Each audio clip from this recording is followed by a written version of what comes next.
એ દીકરા ભૂલી ગયો તું? દોઢ મહિનાથી તું લબડાવતો હતો.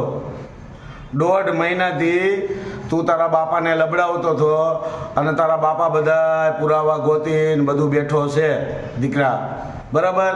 અને મને ખબર હતી, પણ વસ્તુ તું ફાવી ક્યાં ગયો કે અમારા જે સંતો જે છે એને સમજવામાં થોડીક વાર લાગી, ખાલી એટલો જ ફરક પડ્યો.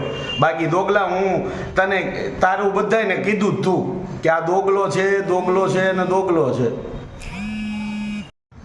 એટલે દીકરા બધા એવિડન્સ ઓલરેડી પુરાવા પડ્યા જ છે અને તું ક્યાંય જાતનો દુઃખી નથી થતા. અને વાત રહી લોકેશનની, તો ભડવા અમે લોકેશન માંગવી નહીં, અમે આવી જઈએ.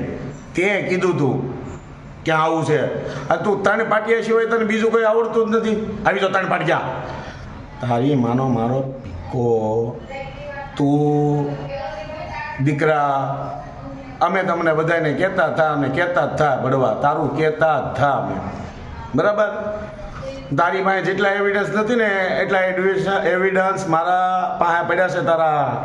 હા, બરાબર દીકરા, તું દોગલો હતો એ અમને ખબર જ હતી, પણ અમારા લોકોને તને સમજવામાં થોડીક વાર લાગી. બાકી તારું સમજી ગયા એ પાક્કું, બરાબર? એટલે તે જે સંતોને ગાળ દીધી છે ને ભડવા, આ જ અમારી સાચી લડાઈ છે. આનાથી વિશેષ એકેય લડાઈ નથી. તે અમને જે પણ ગાળો દીધી ને એ બધી તને ગાળો મુબારક, પણ તે આ જે સંતને ગાળ દીધી ને, જો આ સંતના ગાળનો જો હિસાબ ન લેવી ને તો અમારો ભાઈ અમે અમારી જણનારીમાં જોર ન કહેવાય, બરાબર? ભડવા તૈયાર રહેજે, તું તૈયાર, બરાબર? બધી રીતે તૈયાર રહેજે, બધી રીતે, બરાબર? આ ધમકી તને જે આપીએ છે ને એ તારું કોઈ વહીવટ કરવાની ધમકી નથી આપતો, તારી પાસે સવાલના જવાબ લેવાની તને કહીએ છીએ, બરાબર? અને તું એક બાપની ઓલાદ હોય, બરાબર, તો આય કરીએ આપણે મીટિંગ અને સંતને પગે લાગી લે.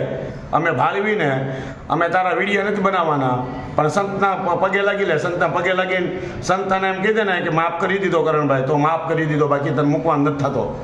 ભડવા તું દોગલો હતો, બરોબર, એ અમને ખબર હતી, પણ અમારા સંતોને ખાલી સાબિત કરવાનું હતું, કારણ કે એને તારા પર ટ્રસ્ટ કર્યો.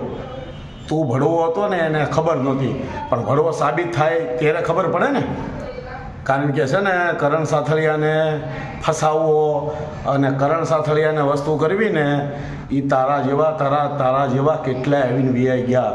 ભડવા અમારી માથે મા મેલડી બેઠી છે, કારણ કે અમે છે ને સત્યથી હાલવી, બરાબર? અને અમારી મેલડી અમારી હારે